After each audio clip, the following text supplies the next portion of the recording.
Hello and welcome to my channel of a stylist. It's been a while since I've posted my last video, almost 2 months. And the reason only one, the war.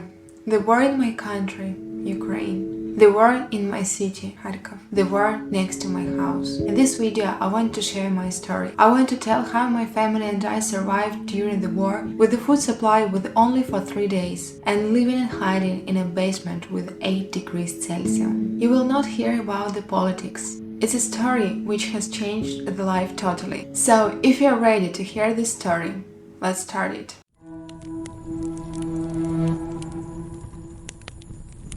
On 24th of February at 5 a.m. the war has started. My husband and I woke up from loud bombs next to our house. It was dark outside, but the light of bombs made us believe that it was already daytime. Our windows, doors and floor were shaken from the sounds of bombs. We grabbed our cat and ran to hide. Hiding is not an appropriate word for our house. Every room in our house has a window. Every room on the first floor has panoramic windows. We ran to our bathroom on the first floor with the smallest window in the house, and we were hiding there under a reinforced stone countertop. We were sitting there from 5 a.m. till 11 a.m. My husband was searching a basement where we could hide not far from our house. Luckily, our small cottage village had a chat where neighbors could get in touch with each other, and several people suggested their basement to hide. At 11 a.m. was the first time we went to the basement to hide, but until that time it was impossible to go to a basement because bombs didn't stop.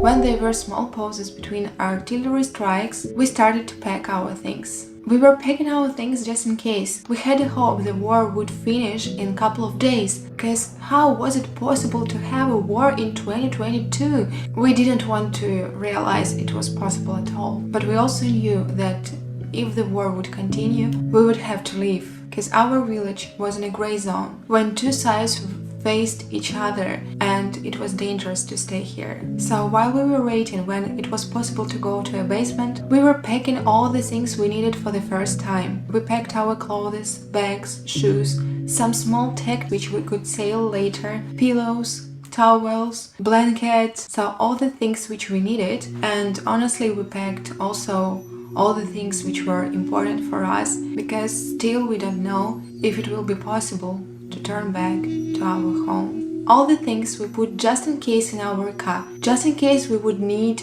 to escape, but we didn't want it. Also, we have packed 3 bags which were always with us, no matter where we were going, running to another house, just leaving the basement to breathe fresh air, sitting next to a fireplace to warm ourselves, getting some wood. All of these bags were always with us. First bag had our 2 working laptops and important documents. The second bag was small and they were our money and passports. And the third bag was a backpack. It contained all the important things we would need for the first time, and in case we could not get to our things, or in case we would need to walk a lot. There was a bottle of water, some snacks which helped us a lot during the evenings to eat, because we didn't have an opportunity to eat in the evening and we used some snacks. Also, it had some medicine, toothbrush and toothpaste, several pairs of underwear and socks, because it was impossible to change the underwear every day. Also, there were money, gold and jewelry, power banks, charging cables and extra layers of thermal underwear. This backpack was so heavy, but again, it was always with us no matter where we were going. At 11 a.m. we started to go to another house with a basement. The distance between our house and that house was only 200 meters. And firstly in my life, I was not simply walking there and enjoying the nature and the weather. We were going fast. We were listening to every sound around us. And approximately on half of our way, the bomb started again. It was the first time when I had animal fear. and I started to run like crazy on a slippery road. It was a huge mistake. I fell down, and luckily I didn't break anything. That moment I understood that I had to be cold no matter what was going on. The first time in a basement was not bad. We were chatting with neighbors, we had electricity and we brought heaters, so it was a comfortable temperature, not cold but comfortable one. That moment we had a hope that the war would finish in a couple of days. We were introducing ourselves to our neighbors, and my husband and I were laughing that we were not prepared for the war. Those people had basement, and my husband and I refused to build a basement because what for? We don't need it. We don't keep extra food. We also refused to build a fireplace because our house was so warm that we decided that we don't need a fireplace, and we put an air humidifier instead, which really looked like a fireplace, but it didn't warm our cells. Also, we didn't add a generator to our house because once there was a light off, we simply went to a cafe and we were walking from there. So the first couple of hours, it was even nice to chat about these things, but the bombs didn't stop the whole day, and we understood that we had to sleep in a basement. Since that day, we didn't sleep and we didn't live in our house anymore.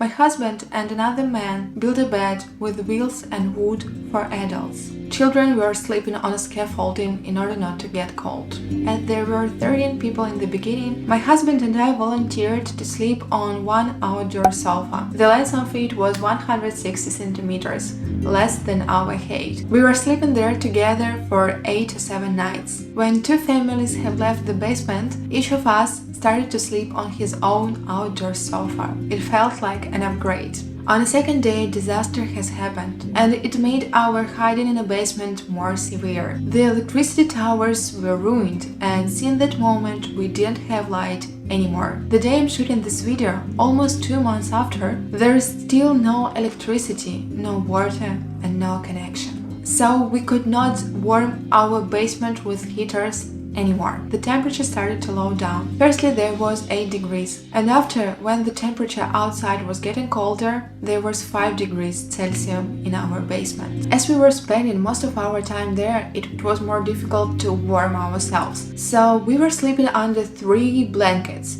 2 wool blanket and 1 thick blanket.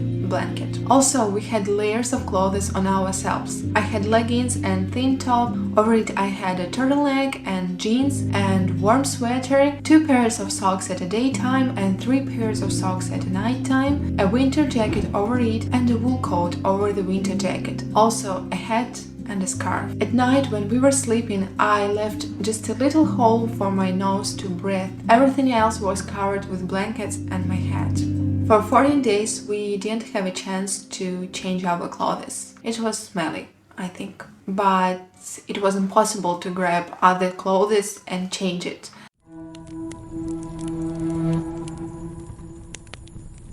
After a second day, my husband and I could not make food at our house anymore, because again, everything depended on the electricity. People from another house have suggested us to make food there because they had generator. So 3 houses were united. Our house, the house where we were making our food, and the house where there was a basement and a fireplace. Our days started at 7 a.m. We woke up and waited until the bombs would become silent, and it was a small pause when we could run to our house. At our house we spent just several minutes. We fed our cat and grabbed some food for the breakfast. After it, if it was silent, we started to run to the next house. While the generator was working, I was making a breakfast and a dinner too, because it was impossible to cook at a daytime. Also, while I was cooking, someone was taking a shower and we were charging our devices. After the breakfast, we had some working stuff. Men were gathering the firewood for their fireplace or filling the generator with the diesel,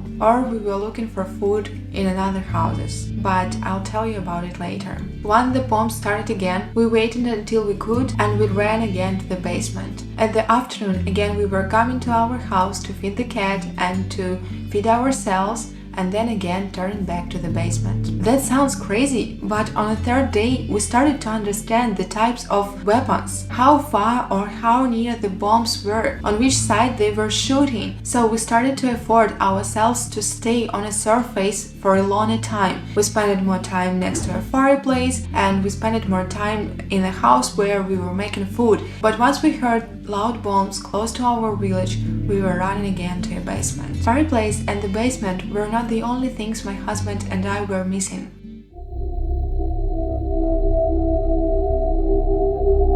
We had a food supply just for 3 days. Our neighbors had more food, but still it was not enough for a longer period of time, and we didn't know how long we had to stay and how long the war would last. On the second day of the war, I managed to go to a town, to a little supermarket, and I bought there some canned food, pasta, chocolates, cookies, and some fast food in which I could easily make. Luckily, that day I had cash with myself, because during the war it was impossible to pay by credit card, just cash.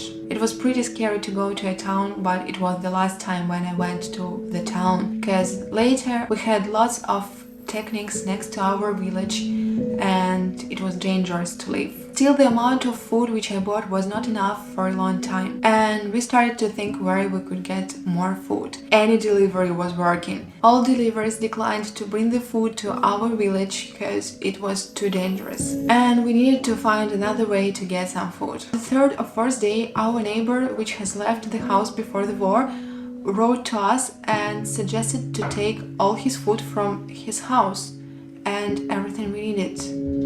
Oh my god, that was our escape. We understood that we can get some food, but I can't tell you which feelings we had.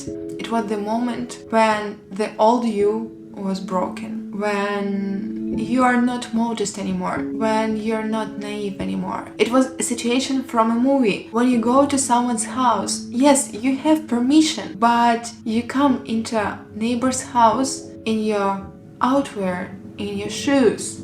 There is no your neighbor who invited you. You see their things and you start to open every shelf on a kitchen and searching for food. We were opening every shelf, we were opening everything and thinking if we need it or we didn't need it. And honestly, it was the first house and we were modest, we didn't take everything. There were other people who came to this house also, and we shared the food between two groups of people, our group and their group. We were looking for medicine, we were taking pastas, fruits, vegetables, meat, so the food was not spoiled yet till that moment. It was the first time when I started to cry like crazy because I could not believe it's happening. I could not believe the war is happening, and I could not believe I'm standing in a neighbor's house. It's not my house and I'm taking their food. It was extremely difficult. So we gathered some food, but still it was not enough for our group for a long time. We couldn't go to town anymore because it was way too dangerous. Our village was blocked with burn techniques and all the time there were fights. So in a couple of days we started to write to the neighbors which we knew, and we were asking them if they have left their houses and if we could come in to their houses and take the food. Luckily for us, they were telling, yes, we left the house and yes, you can come inside. It was our survival. If we found these products earlier, we would find more food because lots of food were spoiled. And we started to call ourselves a team of kind marauders because we were making good things for the owners of the houses. We were switching off water, switching off gas, cleaning their fridges from the spoiled products, because once people turn back, they will need to get rid of this fridge because it will be so smelly and the smell in the house will be awful. So we were helping to those people and those people were helping to us by letting us take all of their products. But the food was not the only resource which we need. We needed fuel, diesel and petrol. In the beginning, it was easy to find more fuel in our village. Our men were taking the fuel from the cars which were left there and from the people who gave the permission to take that fuel. But later that fuel has finished. Somehow I don't know how one person appeared in our village who didn't live there, but he joined our group. Crazy enough, because he was driving to a city and getting there more fuel where he could. The fuel was expensive, but he found it. And even once, that man managed to drain the diesel from the blown up tank. So he was crazy, but that man helped our group a lot with medicine and with the diesel. So our group was able to stay a long time without electricity, but still the time when we can use the generator was limited. The time when we were cooking, charging our devices and taking shower was strictly limited.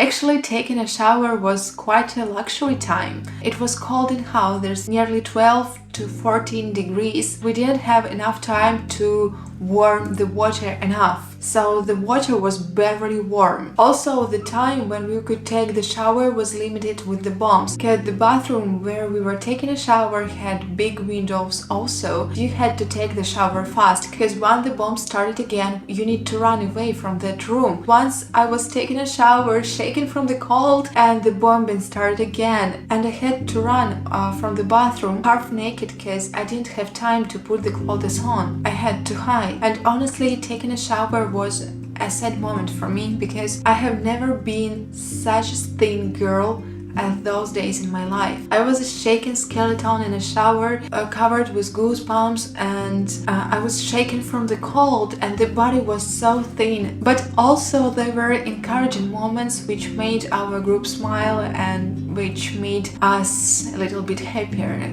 those days. In my fridge and in one of our neighbors' fridge, we found croissants. Can you imagine croissants on a war? That is a luxury. We managed to cook them with the help of the generator. We shared those croissants between all of people in our group. When I was giving a croissant to everyone was smiling. They were telling, "Oh my god, croissant!" People were smiling and eyes were smiling, and it was a precious moment. It was a luxury moment. Honestly, those days we started to use the luxury word quite often. You took a shower, it's luxury. You washed your head, it's luxury. You ate bread, it's luxury. We didn't have enough of coffee seeds, but we wanted to drink coffee. We were drinking 1 cup of coffee per day together with my husband, and the same way we were drinking the tea. But once we found 1 or 2 kilograms of coffee seeds in one of the neighbors' house, we started to drink each 1 cup of coffee per day. It was also luxury. Besides food and fuel, we had one more serious problem to solve: our cat.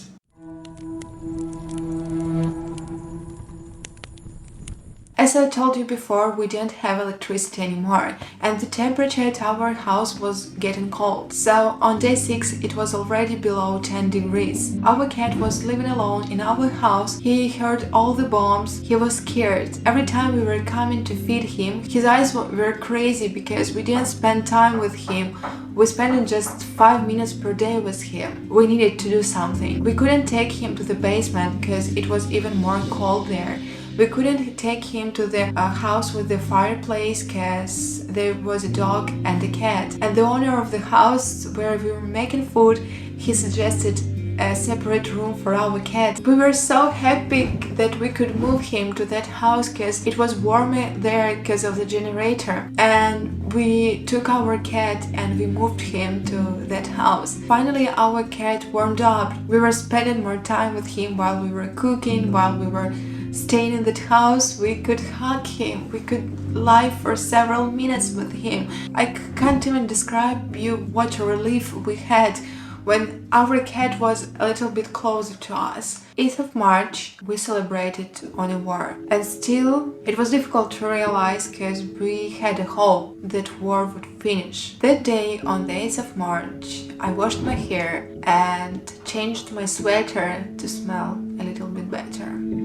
My husband found more firewood for the fireplace and he brought it to the house where we were making food. Another girl and I were making pancakes and we were making a festive table. That day we afforded ourselves to stay on a surface and we gathered all together in one table. We were chatting, we were smiling, we were eating tasty food. We were all together with the people who we call now our family, because we can't call those people just friends or just neighbors. They became our family and we were listening their stories. But it was the first night when we let ourselves to stay on a surface in that house till 11 p.m. But we understood that we need to go to the basement and we had to warm ourselves a little, so they made me to drink 50 grams of vodka. It was disgusting. I don't drink alcohol, but I had to in order to warm my body a little. And we went to the basement at 11 p.m.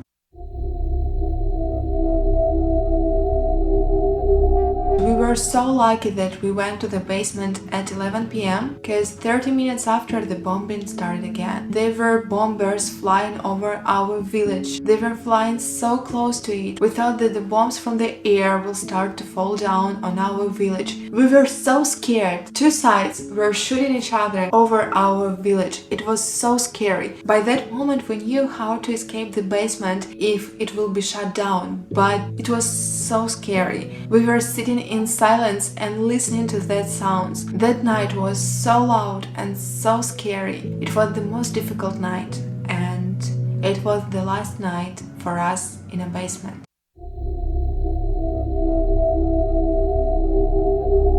Next morning we woke up and we understood that we had to leave. It was way too dangerous to stay more.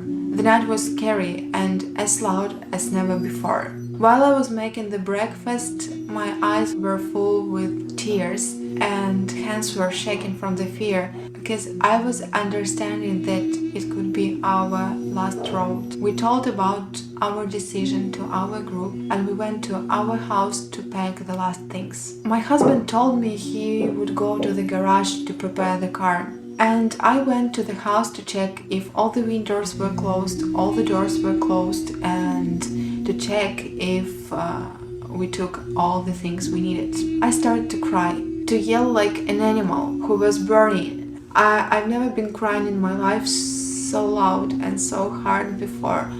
I was understanding everything. I was understanding that we could meet the fires during our road, that it could cost our lives.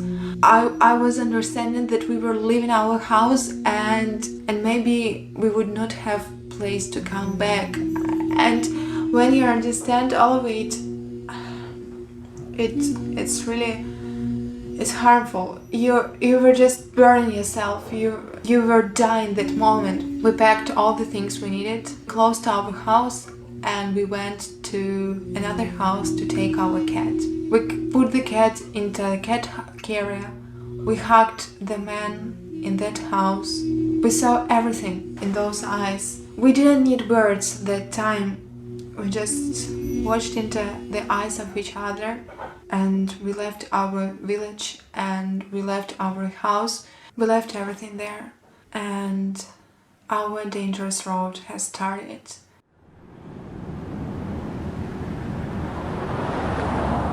We were driving so slow. It was scary while we were driving in our village because it was so silent. I mean, there were no people there.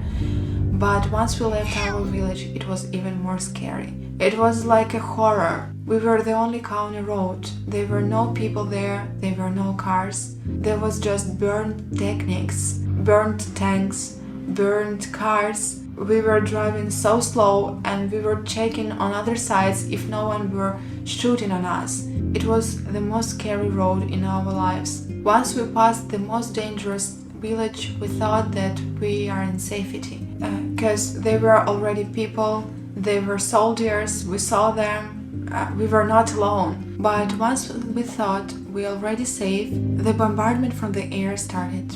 Luckily there was a building next to the road and soldiers hid us. We spent there some time and after it we continued our road. Now we're in Turkey, in Antalya, with our cat. It took us almost 2 weeks to get there. And I still can't believe we are here. Here we are without our home, without our reputation, without our work, we start everything from the beginning. I will continue working as online and offline stylist, but I'm starting from the beginning and now I'm looking for new clients and new projects. If you know where my skills can be useful, feel free to write me. And if you want to upgrade your wardrobe or to build your wardrobe, or if you want to find out which clothes is totally yours, feel free to connect me via my mail, which will be in the description below. And if you know that someone is looking for a stylist, feel free to share my contact. I will be really thankful. Thank you for watching this video and thank you for listening my story. As my friend says, everyone who faced the war has a story, and you heard my story and you know about important part of my life now. I will continue shooting the videos about the style, but also about the life in Turkey, how the life has changed. So if you're interested, stay tuned and subscribe to my channel. Thank you for listening to this story and see you in the next video.